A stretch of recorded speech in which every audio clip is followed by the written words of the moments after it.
In this video, I'm going to show you how to change your indicator lights, deck lights, and tail light on the G2 Master. I haven't really seen any proper tutorials on this on YouTube, so I thought I'd record the whole process step by step to help you out. Just a quick heads up, I'm filming this indoors, so the quality might not be perfect, but everything is clear enough for you to follow along. Let's get into it. First, I started with the front indicator. I used an Allen key to remove the bolts and access the cables so I could replace the indicator. Once I opened it up and removed the housing, it was pretty simple. I just disconnected the cable and started working on the new one. Now that I've got the casing open, I start by cutting the cable with a pair of scissors because I'll need to reuse the connector later on.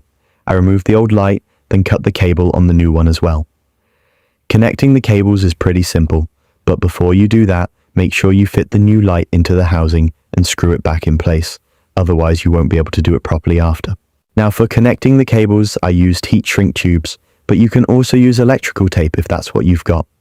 I just prefer to do it properly and keep it clean. That's personal choice, but I do recommend grabbing a pack since they're really cheap. And just for reference, my indicator lights are 12 volts, 23 millimeters. After connecting everything and putting the heat shrink tubes on, I just use a lighter to shrink them down so they seal tight around the cables. Once that's done, I put the housing back in place and screw everything back in, and that's the first one finished. Now for the second indicator, it's literally the exact same process. I open the bolts, remove the housing, cut the cables, take out the old light, then cut the new light. Before tightening anything, I fit the new light into the housing, put the bolt back in, then connect the cables using heat shrink tubes and shrink them down to finish it off.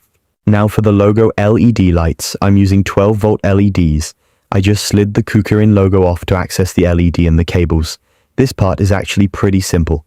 My camera died here and I didn't want to wait for it to charge, but all you need to do is remove the two bolts, peel the LED off, put the new one in place, then connect the wires red to red and black to black. And then just slide the logo back on and screw the housing back in, simple.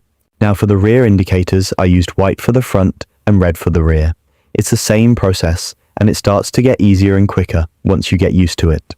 The right rear housing also has the rear light connector, so it's easy to access both and replace them at the same time. Now this is the final look. I'll link everything in the description. If you have any questions, let me know in the comments, and don't forget to drop some support. It really means a lot to me. Thank you for watching. I'll see you in the next one.